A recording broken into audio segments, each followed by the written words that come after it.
voltamos então, e aí para continuarmos falando do que falávamos, né? A questão aí da relação de vocês no exercício da profissão com as normas, com as leis, né? E aí eu dizia para vocês quais são as peculiaridades aqui que a gente tem que explorar, né, dentro das leis e que elas vão, na verdade, elas vão esclarecer para a gente como que você se comporta, né? Porque nem sempre também a gente, em tese, a gente tem que estar sempre obedecendo às leis e às normas. Mas é que, às vezes, a fonte dessas leis, dessas normas, elas podem errar, né? Ou elas podem agir de forma inconveniente através das normas, né? Porque a gente tem que lembrar que a gente fala assim, é o Estado que está fazendo a norma, o Estado na figura do Poder Legislativo, o Estado na figura do Conselho de Medicina. Sim, o Conselho de Medicina, na verdade, é o Estado, você já vai entender isso. E aí a gente fala, poxa, mas são pessoas que estão por trás, né? Quando a gente fala, aquilo ali não existe sem as pessoas, né? Então, os agentes públicos, sim, eles erram, como todo ser humano, né? E sim, eles fazem errado no sentido de dolosamente, também através das normas. Então, nós que somos os cidadãos que nos submetemos às normas, nós temos que ter atenção e o mínimo de conhecimento, porque a gente precisa, poxa, falar, nossa, eu não concordo, né? E aí você tem que ter um entendimento de todo o embasamento, né? Então, que é o que a gente faz, nós advogados, nós juristas fazemos isso, análise jurídica o tempo todo das situações. Peraí, mas isso pode? Né?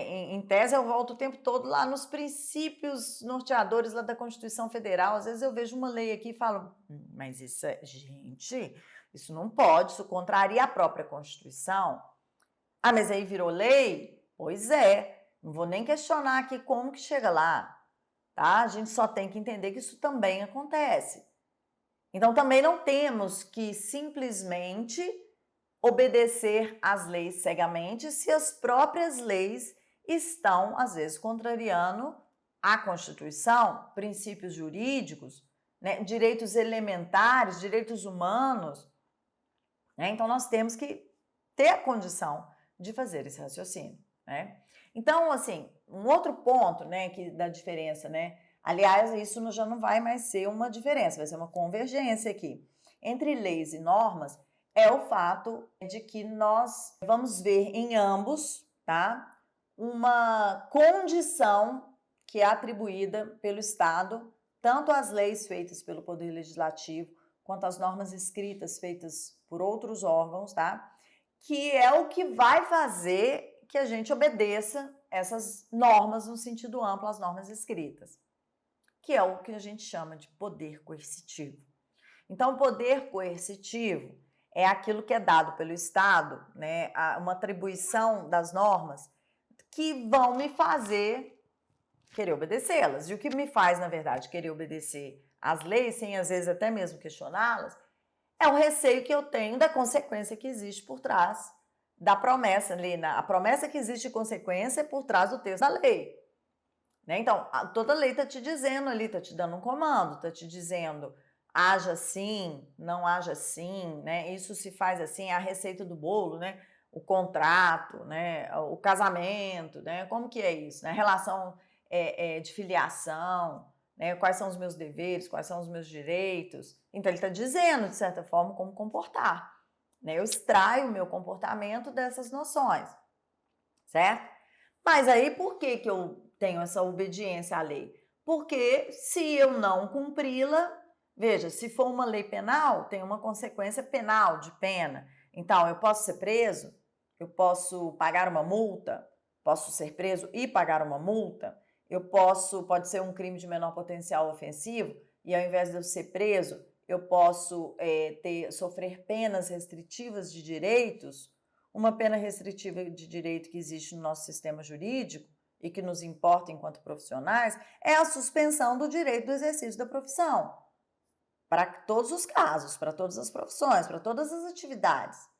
Né? Um motorista de ônibus, um motorista de táxi, ele pode perder, né, ou ter o direito de dirigir, ou seja, o direito que ele adquire a partir do momento, para dirigir, a partir do momento que ele tem a carteira de motorista dele, CNH, ele vai ter isso suspenso. Então, o Estado pode dizer lá, o Poder Judiciário pode dizer, está suspenso aí por 6 meses no direito de dirigir. O Detran vai ser informado se ele dirigir naquele período em que o direito dele, né, de exercer essa possibilidade está suspenso, aí ele vai sofrer uma outra consequência. Ele vai cair numa blitz, por exemplo, aí vão verificar lá no Detran que ele está suspenso naquilo, aí eles vão apreender o veículo, ele vai sofrer uma multa, ele vai ter uma série de consequências, pode inclusive ter esse período de suspensão aí agravado na própria justiça, né?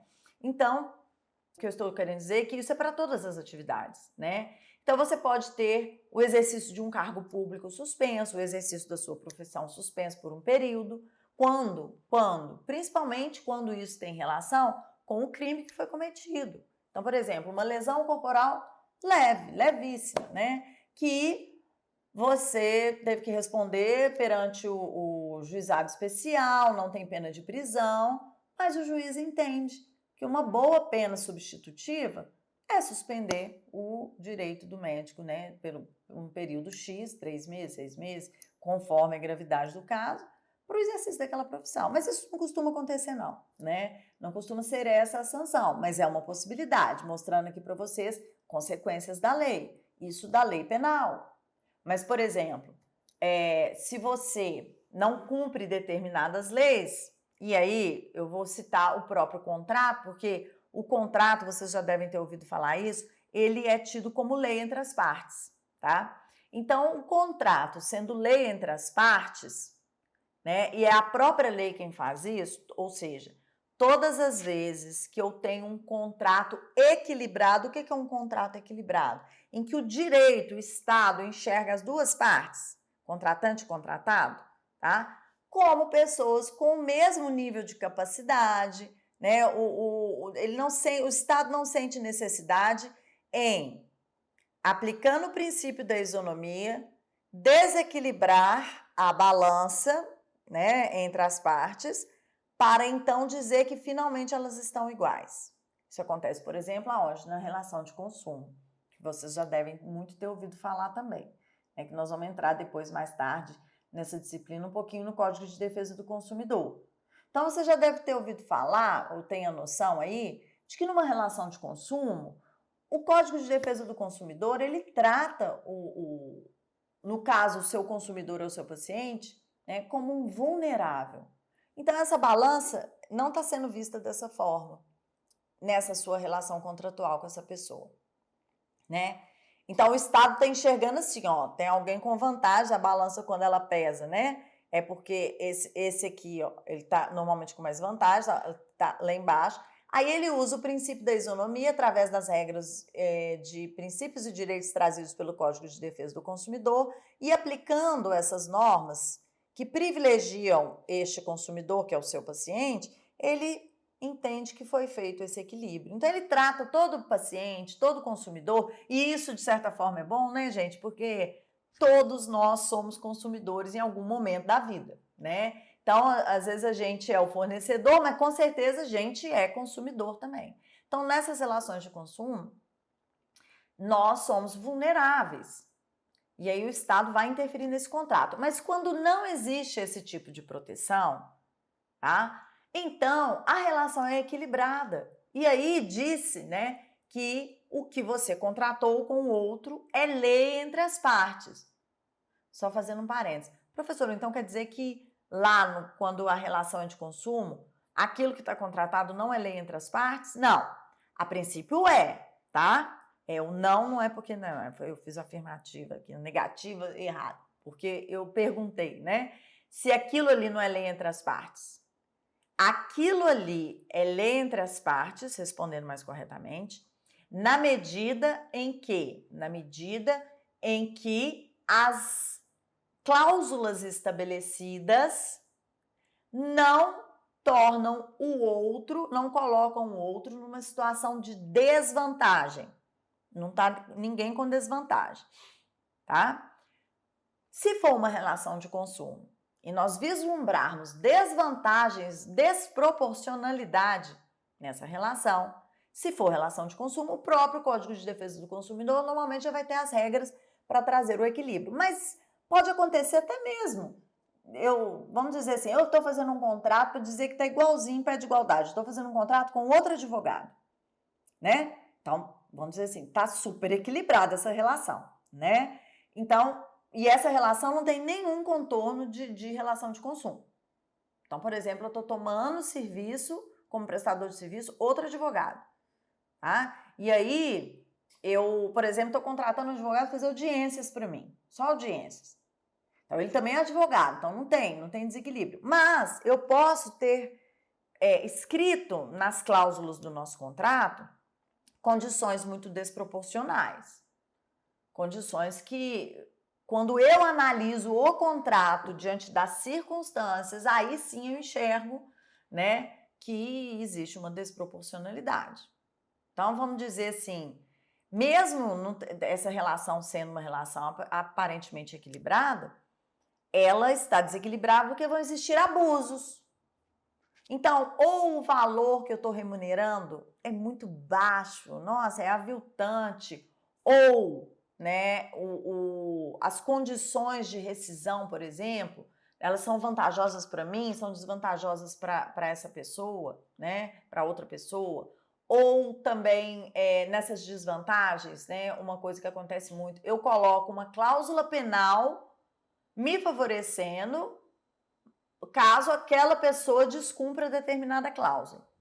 Mas não existe nenhuma cláusula penal se eu descumprir determinadas cláusulas em benefício da outra pessoa. Isso é um desequilíbrio. Mas isso a gente resolve lá na justiça. Quando? Quando na resolução dos contratos, né, a gente acaba vendo que, poxa, não tá bom. Mas, com certeza, a primeira coisa que nós vamos perguntar para a outra parte é: você leu o contrato?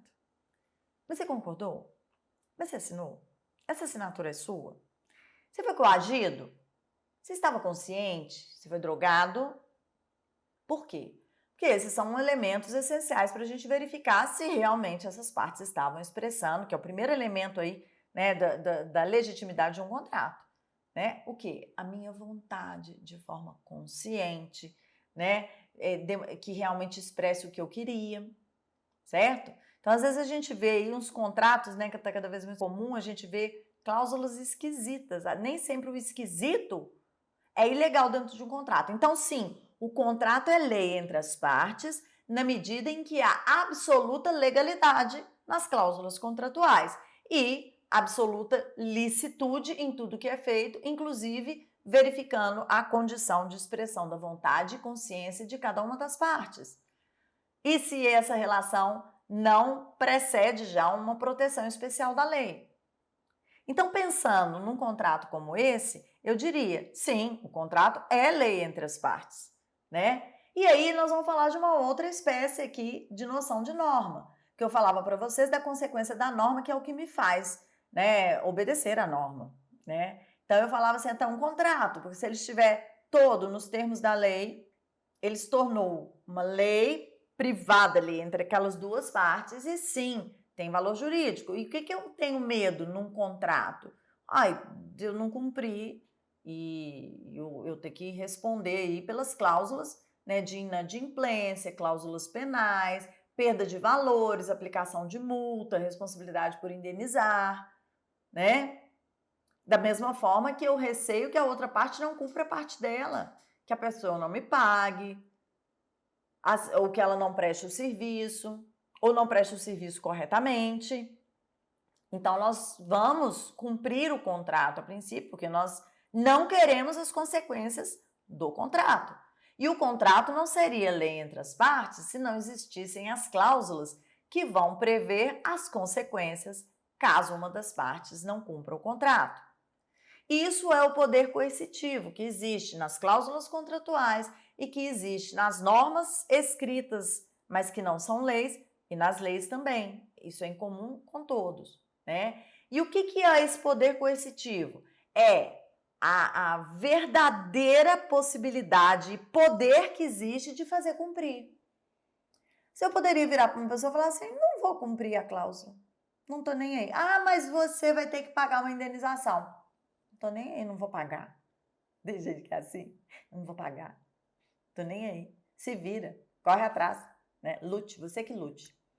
E aí, o que acontece? Quando eu faço isso, seja no contrato, seja nas normas que não são leis, seja com as leis, existe todo um sistema jurídico que vai dar aparato e vai, portanto, promover a execução, seja da cláusula contratual, seja das normas.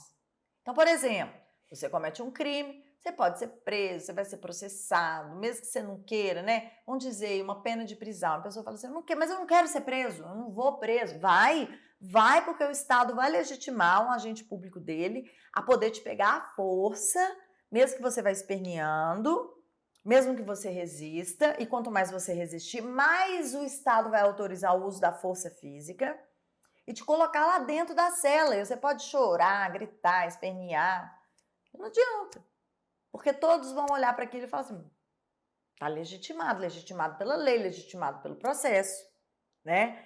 Então, isso vai acontecer conforme a norma. Eu estou citando a norma penal que é mais dramática, mas você fala assim, não vou pagar, não vou fazer. A pessoa vai dar trabalho, né, gente? A pessoa vai entrar na justiça, vai executar o contrato ou vai fazer uma representação para poder cumprir aquilo, né, para poder te punir, às vezes, por um outro exemplo, uma falta ética, né?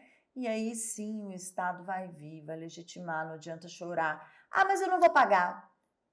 Tem que pagar multa, tem que pagar indenização, não vou pagar. Vai, a não ser que você não tenha bens, né? Mas se você tem bens, aí você já começa a pensar diferente. Aí o Estado vai lá, sabe o que ele faz? No momento certo, legitimado pelas leis, pelo processo, aí o juiz vai lá e faz assim, ó, clique, clique. Hoje em dia é um clique no mouse, né? Ele entra na sua conta, ele bloqueia a sua conta e ele, vamos dizer, vou usar o termo aqui, mas não é um confisco, né? E ele então vai apreender aquele valor ali e vai deixar à disposição da outra parte. Ou ele vai avaliar o seu bem, pode ser um veículo, pode ser um imóvel, você gostando ou não, ele vai colocar num leilão para vender, alguém vai arrematar, o dinheiro vai para o processo e vai ficar disponível para outra parte. E não adianta chorar, não adianta espernear. Isso é o poder coercitivo.